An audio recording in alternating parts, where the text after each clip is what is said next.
If you want better results, stop trying to be clever, but most of all, stop repeating the thinking that you used before.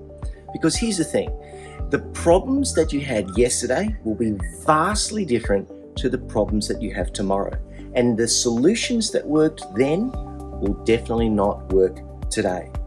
And after 20 plus years of working around the world with leaders just like you, I've come to a surprising observation. And that is that most of us wrongly believe that we need to be smarter in order to get better results. But the truth is, we just need better thinking processes.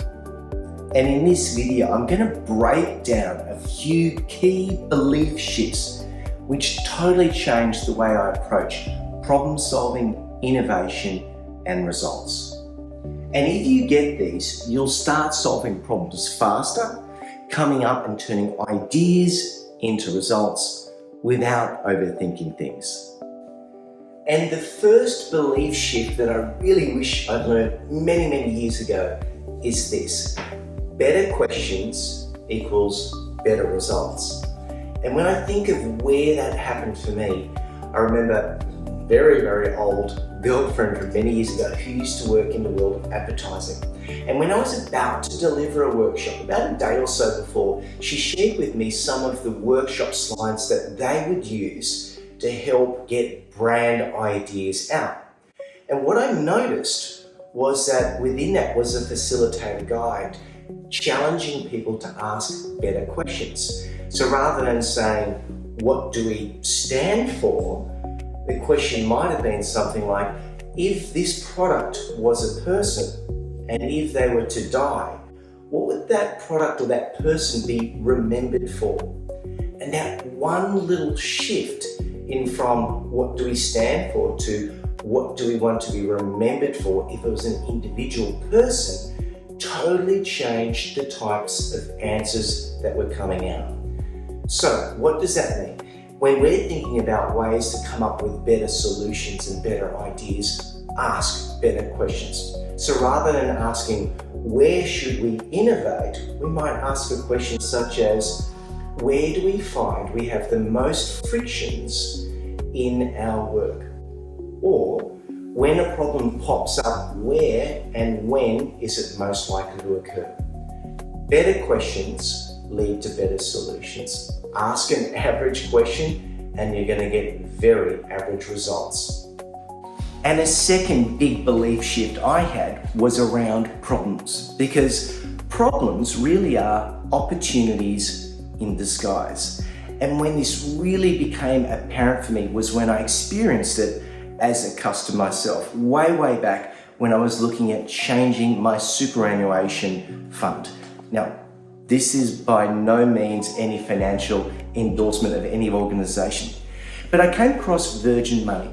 And what I loved about what Virgin Money did is they took a traditional area that would have been superannuation, which would have had, I guess you could say, the perception of being boring, complex, and just an unfortunate necessity of what we need to do. And they totally flipped the script to make it fun, make it engaging, and make it feel like something you wanted to be involved in. And yes, for a while, they got my money as well. But here's the thing, great businesses don't see problems as painful issues to deal with. Rather, they see them as opportunities in disguise. And that leads me on to my third belief shift, and that is that creative process trumps creative talent. Now, let me explain what I mean by this. A lot of people believe that you are either born creative or not, that creativity is a gift, and that's an absolute 30. Here's why. When I think of this situation, it reminds me of a time when I was working with one of the world's leading advertising agencies. My lips are sealed as to who it was, but nonetheless, when I met up with the CEO, I said, I want everyone in this workshop. We're talking about head creative to the head of finance to the receptionist and so on. And when we came to our first activity, where we had to write down our ideas using a particular process. We were to write them down on ourselves, and then we were going to get into groups of 3 and to share them. And as we started the activity, some people started writing their ideas down. But I noticed that there were one group of 3 that weren't quite working very well together. There were 2 ladies, and they were sort of looking a little bit out of their depth. So I went over and said, "What seems to be the issues?" And they kind of pointed over their shoulders. "He doesn't want to join us." I thought, don't worry about him. Just use the process, generate the ideas, and we'll go from there. And nonetheless, they were doing the activity. And then when it came to sharing their ideas, you were supposed to share the ideas you'd written down with the people around you. The man who was working with them just didn't seem to want to cooperate. Now, it's about now I should tell you what that person looked like. They had a mohawk, coloured hair, mismatching socks, and I could tell from a mile away that that person was a creative. They worked in the creative team. And interesting enough, when it came to sharing their ideas, and there were some good ideas going around the room, when the creative put their hands up, yes, there were definitely some good ideas. But what happened is next was when the next 2 started to share their ideas. Now, I found out later that they had very different types of roles. One of them worked in the accounts payable team, and the other worked on reception. And yet when they shared their ideas, everything in that room changed because their ideas were brilliant. And in that instant, that creative, who I found out actually was the head creative of the agency, realized that his talent of creativity was no longer a superpower, because an effective creative process trumps creative talent every time. So here's the thing, if you have a limiting belief, if you just have a thought every now and then, "Oh, I'm just not creative," that does not matter at all. You just need an effective creative process and the results will come. And that leads me on to the 4th and final belief shift that helped to catapult some of my results. And that is that effectiveness is so much more powerful than efficiency. And I reckon so many organizations fall into the trap of making efficiency the goal that they aspire for. And yet, done the wrong way, efficiency often is just a faster way to do the wrong results faster than ever before. And when I learnt the power of effectiveness, I realized the value of doing the most important parts. And when I think of that, it reminds me of a time when I had the great fortune of working with the late, great Dr. Stephen Covey.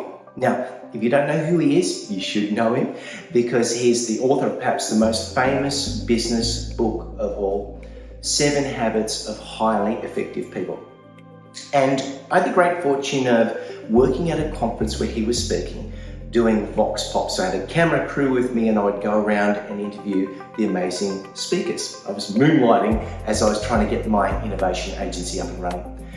And being such a nice guy, he could see I was really nervous, and he put his hand on my shoulders and take a few big breaths, and he really helped me get through the interview and get some great content. And after he came up to me and said, "Nils, this doesn't seem like your everyday job." I said, "No, it's not. I'm actually trying to get an innovation agency up and running." And he said, "Nils, you probably have 100 of things that you've got to do, and you're probably looking at trying to do them faster than ever before." And I said, "Yeah, spot on." He said, "Well, can I give you some advice?" I said, "Please, please, please." And he said, "If there's one thing you can do, is to look for the 1 or 2 top items that will make everything else that follows easier. Think of it kind of like the domino effect. If you can focus on effectiveness rather than efficiency, you'll find that the efficiency part kind of takes care of itself." And I remember taking that piece of advice and going back literally 2 or 3 days later after this event and looking at ways of looking for that key domino piece, the part that would make everything else fall into place and get that momentum I was looking for. And over the years, I've seen countless ways that we can get more effective. And yes, things like checklists and lists of things to do can help us focus on things, but usually it pushes us towards efficiency, not effectiveness. Effectiveness is more powerful and more important than efficiency. So if I was to simplify this, I would say stop relying on what worked last time. I would say stop trying to be clever, and most of all, stop trying to see problems as painful parts you have to solve. So here's what I would start doing instead. Start using repeatable thinking processes that you know are going to work. Start treating problems as opportunities. And finally, start focusing on effectiveness versus efficiency. And if you take nothing else from this video, take this. There are 3 beliefs that are quietly holding back most people. 1, problems are something to be avoided. 2, creativity is a talent. And 3, efficiency is the goal. And if you can replace these 3 old beliefs with these new ones, you will unlock incredible success and results. And the first one, problems are simply opportunities in disguise. 2, effectiveness is more powerful than efficiency. And 3, creativity is a process, not a talent. And if we can add one more idea to that, such as process beats intelligence, then everything starts to change. Better thinking boils down to 4 things. 1, it's how you see problems.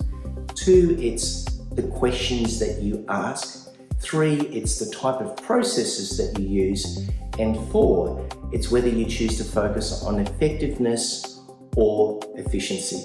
And that's what I mean when I talk about upgrade your thinking. And in the coming videos, I'll be sharing and training you how to do that exactly, so that you can get better ideas and better results faster than ever.